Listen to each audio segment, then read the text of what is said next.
Hey guys, how's it going? My name is Matt, and I wanted to make this video for those of you who are maybe thinking about moving to Japan and want to know sort of the main differences. Now, this video isn't going to cover everything you need to know about, moving to Japan, but these are some notable things that I've noticed that Japan doesn't have that America does. So these are in no particular order, but these are just some of the things that I came up with that I noticed that Japan doesn't have. It doesn't mean it's necessarily better or worse. You can decide that, but I just want to let you know what's sort of not available or very, very uncommon in Japan. So the first thing I've noticed is tipping. When you go to a restaurant in Japan, you don't tip. And what I've heard is it's actually sort of inconsiderate to give them extra money, because I guess the idea is that what they think is you think that maybe they don't make enough money or something like that, and it's sort of like disrespectful to give them more, like they can't afford it themselves. But however you think about it, there's no tipping at restaurants. You don't have to tip. The price is the price. In fact, I don't think no tipping is exclusive to Japan. In fact, I think tipping is more so exclusive to America or maybe Western cultures, but especially America. But yeah, no tipping in Japan. The next one, and I made an entire video about this, you could click on it up there, but it's having no trash cans. There are no public trash cans really anywhere in Japan. If you buy some food, or especially with the vending machines, there's so many vending machines here, and you just buy a drink at a vending machine, you can mostly expect just to take that bottle once you finish the drink and bring it home with you. Unless you go to like a convenience store or something, but a lot of times they put their trash cans inside because they don't really want other people's trash unless it's their own. So no public trash cans. Okay, the next one I noticed just walking around in Japan is houses don't really have front and back yards. It's kind of interesting because I feel like every house in America, if you just have a house in America, there's sort of a defined front and backyard most of the time. Here, if you're in the big cities, you don't have a house at all, of course, but even where I'm at, where there is a lot of houses in this neighborhood, they're still not really defining front and backyards typically. Oftentimes the house is the property line and there's no like yard at all. And even if you do have some yard, it's not really considered like a front and a backyard. Sometimes it's in front of the house, sometimes it's on the side of the house. The plots of land are really interestingly shaped. It's not so like grid front and backyard. I would say most houses, depending on where you're at in Japan, just don't have a yard at all. All right, the next one, and I think this is more of a Western culture thing too, is the big kitchens with like lots of nice appliances and stuff. Japan has really small kitchens, and the things that they lack in these kitchens, they don't have garbage disposals. They very rarely have dishwashers, and when they do, it's just like this thing you set up on the countertop and it fits like maybe 12 dishes or something. And they don't have large ovens. You can get like toaster oven type things, but there's no like big ovens to cook like huge turkeys or a bunch of chicken at once. And for the garbage disposals, instead of having like something they have that shreds all the excess food, it's actually just this little basket you scoop everything into, and then you have to take the basket out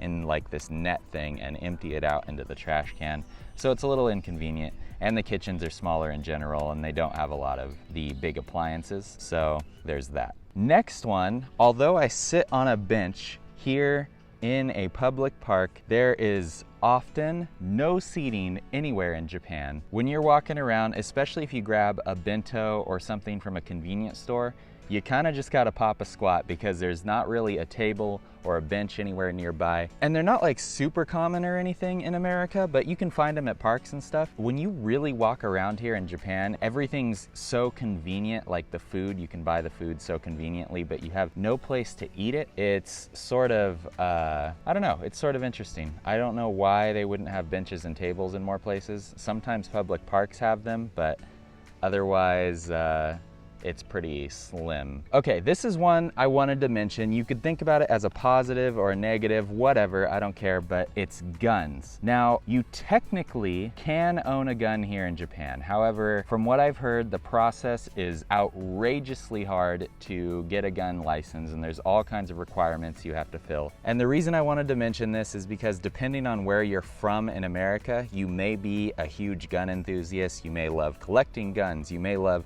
going hunting or shooting or going to the shooting range, whatever. But if you come to Japan, don't expect to be shooting guns or anything. In fact, not only is it hard to get a gun here, but most Japanese citizens have never even held a gun or seen a gun for that matter. Police don't carry guns here. The only people that carry guns is like a very specialized like SWAT team type person, and maybe if you're in the Yakuza or something, but don't expect to see guns around Japan. Okay, I thought I'd mention this. This is a little different, and that's central heating and air. In America, you have one giant air conditioner and there's vents and ducts that go through the entire house to cool the entire house down. Here in Japan, they have individual air conditioners for each room, and not all rooms have them. So, you know, that could be a plus or minus. It's a little more energy efficient, more control on based off the room you have. But yeah, no central heating and air. The next one is doggy bags. If you go into a restaurant and you order some food and you can't finish it, there's no like, can I get this to go type thing. There's no doggy bags. Maybe in American restaurants in Japan, there might have a doggy bag, but for the most part, you don't really expect to take your food home to go if you can't finish it in the restaurant. So another one is Uber. I feel like, especially in California, Uber has been integrated into everyday life. A lot of people no longer have vehicles because they just use Ubers. Don't really expect to use Ubers in Japan. From what I was researching, they technically do have Uber in big cities like Tokyo, Osaka, but it's not widespread throughout Japan, and it's not too common in Tokyo and Osaka. In fact, based on what I was reading, it sort of just started because of the Tokyo Olympics. Uber decided to come here because they were going to host the Tokyo Olympics and they wanted to bring that market available. But the idea of getting into someone else's car for them to drive you somewhere is, I mean, I know when it first came out, it was very questionable in America, but that is just really not a Japanese societal thing. Okay, and the last one I thought I had to mention was small talk. And it seems kind of interesting to mention that, but if you've been to Japan and you're from America, you know what I'm talking about, because Americans love to chat, whether you're in line with someone or you're chatting with the cashier or you're chatting with the person that's trying to help you behind the desk or just someone out in public. It's not uncommon for an American to just come up and say, hey, what's up? Or just mess around with the cashier, the person helping them, the person they work with, and they just sort of play along. It's more personable. And here, that doesn't really happen. And I've actually tried it with some workers and they just kind of look at me sort of weird. They're like, why are you talking to me? But yeah, here everybody just tries not to bother everybody else. And the workers, especially if you're in a workplace, they try and keep a very professional attitude towards you. They don't go out of their way to say anything they don't need to. They just try and act it's a very professional environment. So small talk's a big thing. That's not really here in Japan. Unless you're older, of course. I feel like in every culture, once you reach a certain age, you know, you just start becoming super friendly with everyone and you want to talk, you just don't care. There is that, but it's not like a mainstream thing.